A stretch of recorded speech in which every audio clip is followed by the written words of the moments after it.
Hi everybody, मेरा नाम Davy है। जब मैं छोटा था मेरे पेरेंट्स मुझसे बहुत प्यार करते थे। वैसे भी मैं घर का इकलौता बच्चा था। मैं छोटा था इसलिए वो मुझे कभी नहीं डांटते थे और मुझे गिफ्ट भी ला कर देते थे। लेकिन फिर जो आ गई उसके बाद सब कुछ बदल गया। ऐसा लग रहा था कि वो मुझे बिल्कुल ही भूल गए हैं।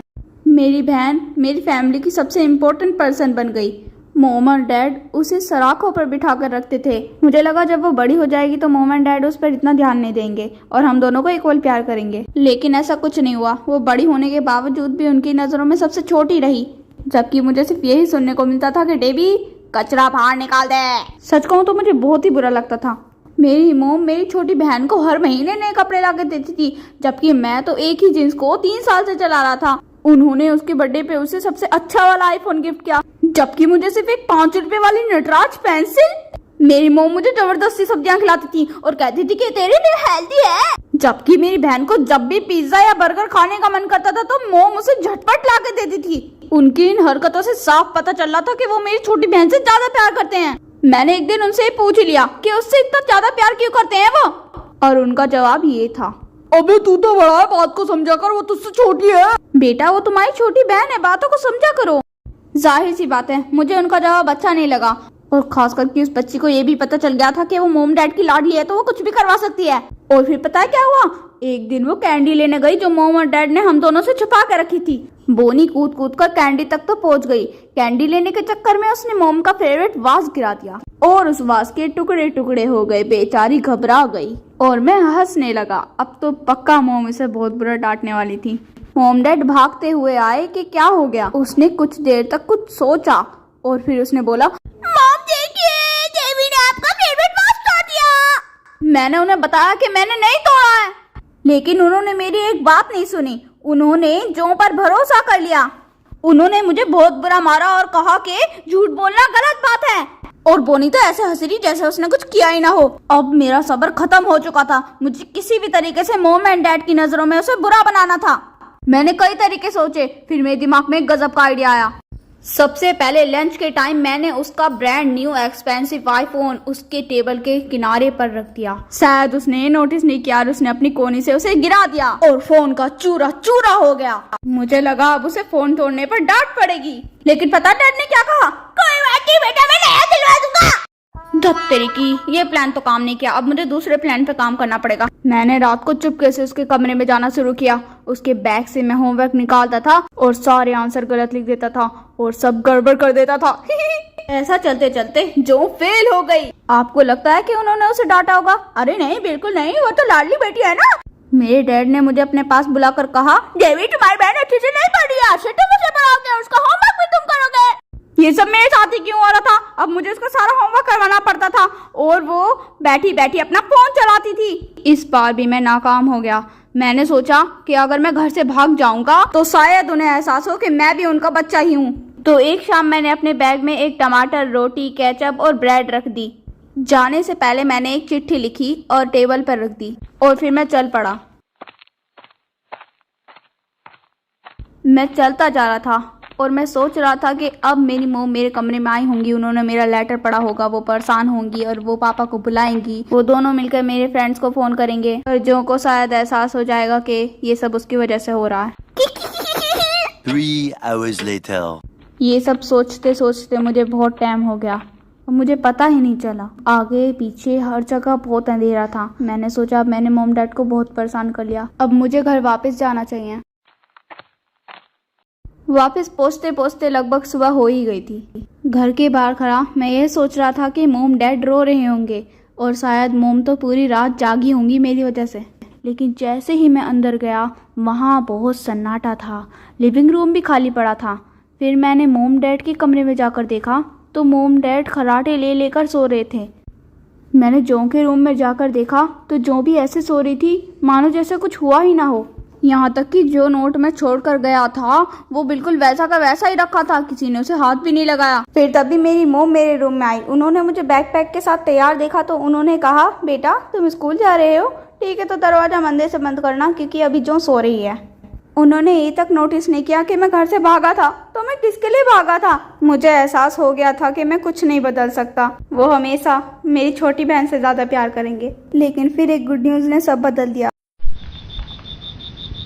बच्चों, हमारे पास तुम्हारे लिए एक गुड न्यूज़ है। जल्दी ही तुम्हारे पास एक बहन या भाई होगा। वाह, क्या गुड न्यूज़ है! जल्दी ही मेरे पास एक भाई या एक बहन होगी। हम एक साथ खेलेंगे, मजे करेंगे, बहुत मजा आएगा। जो बहुत खुश थी, लेकिन उसे ये नहीं पता था कि उसके साथ क्या होने वाला है। फिर 1 साल बाद मेरा भाई इस दुनिया में आ चुका होता है। उसके आने से मोम डैड जो को इग्नोर करने लगे थे। मोम जो से बर्तन धुलवाने लगी और जाले साफ करवाने लगी। मैंने मन मन में हंसकर कहा, ये तो बस शुरुआत है, अब उसके साथ और बहुत कुछ होने वाला था। फिर 1 साल बाद मेरी मोम आती है और हमें बताती है कि इस बार ट्रिप पर हम गोवा जा रहे हैं। ये हम गोवा जाएंगे, ये मैं तो सिर्फ टीवी में देखा गोवा, ये मजा आएंगे। वो मैं वहाँ पे जाकर तरबूज काटूंगी और फिर उसे खाऊंगी और फिर आराम से नजारा देखूंगी बीच का। ये बहुत मजा आएंगे।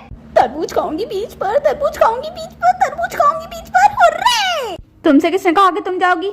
सिर्फ मैं, तुम्हारे पापा और तुम्हारा छोटा भाई जाएगा। तुम यहीं पे रह के अपने बड़े भाई को खाना बना के खिलाओगी। आगे बात समझ में? जो के सारे सपने टूट जाते हैं। फिर अगले दिन मोम एंड डैड छोटे भाई को लेकर चले जाते हैं गोवा की ट्रिप पर। मोम डैड के जाने के बाद जो बहुत रोती है।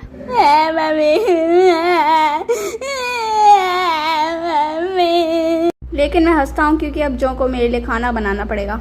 मोम एंड डैड के जाने के बाद जो वहीं पर बैठी बैठी शाम तक रोती रही। फिर शाम को रोते हुए वो किचन में आई और खाना बनाने लगी।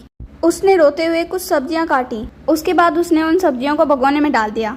उसने गैस ऑन की और फिर आटा गूंदने लगी। आटा गूंदते गूंदते वो सोच रही थी कि अगर वो बीच पर होती तो इस टाइम वो बहुत मजे कर रही होती।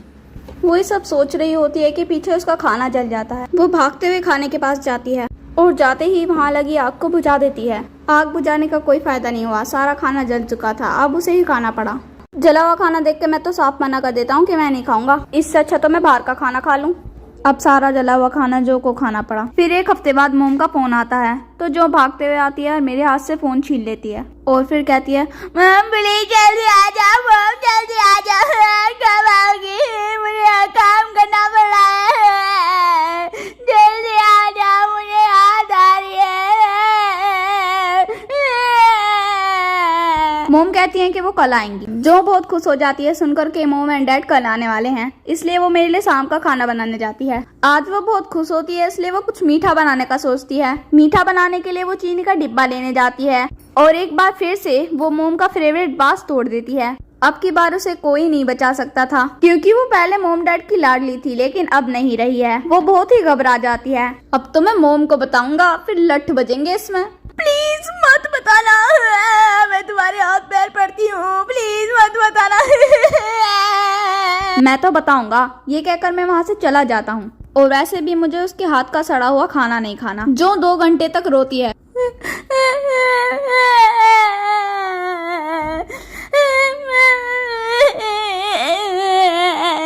फिर वो बांस को ठिकाने लगाती है।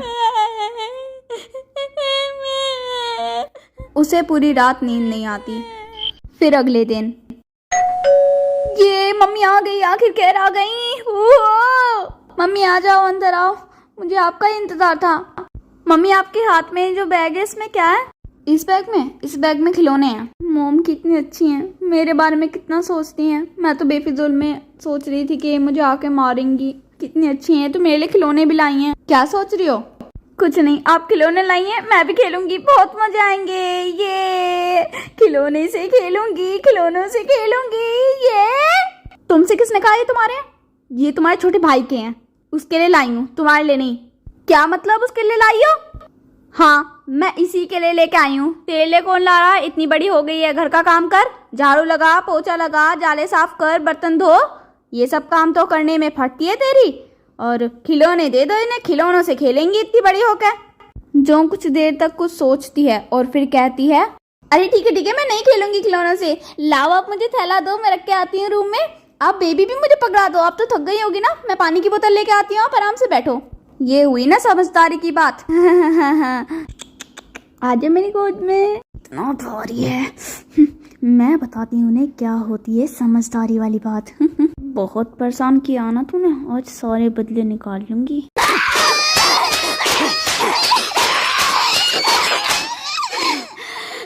रुक जा, तू तो गई। मॉम, एक और बात बताऊं, इसने आपका फेवरेट वास भी तोड़ दिया। क्या? वास तोड़ दिया? बच्चे को पकड़ियो जरा। तू चल मेरे साथ। तुम सब यहीं पे ही रहना। तू चल मेरे साथ, चल। ज्यादा कुछ में चढ़ रही है? तू ज्यादा बदतमीज हो रही है, अपने छोटे भाई को मारा है। बदतमीज कहीं की। बहुत बुरा पिटेगी तू। क्यों नहीं मारेगी तो दोबारा आ जा। आ जा तू। सच में उस दिन जो बहुत बुरा पिटी। उस दिन से जो को एहसास हो जाता है कि जो कुछ भी उसने मेरे साथ किया उसे उसी का सिला मिल रहा था। जो उस दिन बहुत रोती है और फिर मेरे पास आकर कहती है कि मुझे माफ़ कर दो, मैं जो भी तुम्हारे साथ करती थी वो बहुत बुरा करती थी, प्लीज़ मुझे माफ़ कर दो। मैं कहता हूँ कि मैं एक ही शर्त पर तुम्हें माफ़ करूँगा, पहले तुम मॉम डैड से माफ़ी मांगो कि पिछला वाला वास भी तुमने ही तोड़ा था। वो माफ़ी मांगने चली जाती है। वो मॉम एंड डैड के रूम में जाती है और कहती है कि मॉम एंड डैड प्लीज़ मुझे माफ़ कर दो, वो पिछला वाला वास भी मैंने ही तोड़ा था, मुझे माफ़ कर दो। कोई बात नहीं, तुमने मुझे यहाँ पर आकर सच बताया, वो ही बहुत बड़ी बात है। और हाँ, मैं तुमसे एक बात पूछना चाहती हूँ, तुमने सुबह अपने भाई को क्यों मारा था? हाँ, क्योंकि आप उसके लिए खिलौने लाए, मेरे लिए नहीं। आप उससे ज़्यादा प्यार करते हैं, हर चीज़ उसे देते हैं, मुझे नहीं देते। मुझे हरी सब्जी खिलाते हैं, मुझसे बर्तन धुलवाते हैं, मुझसे झाड़ू लगवाते हैं। पहले तो ऐसे नहीं करते थे, उसके आने से करने लगे, इसलिए मैंने उस पर गुस्सा उतार दिया। अरे बेटा, ऐसा कुछ नहीं है, मैं तुम तीनों से इक्वल प्यार करती हूँ। बस हमारी नज़रों में बड़े बच्चे मैच्योर हो जाते हैं, इंडिपेंडेंट हो जाते हैं, अपना काम खुद करते हैं। वो भी छोटा है इसलिए मैं उससे ज़्यादा प्यार करती हूँ। आ गई बात समझ? अब मैं उसे माफ़ कर देता हूँ और हम दोनों को समझ आ जाता है कि मॉम डैड ऐसा क्यों करते हैं।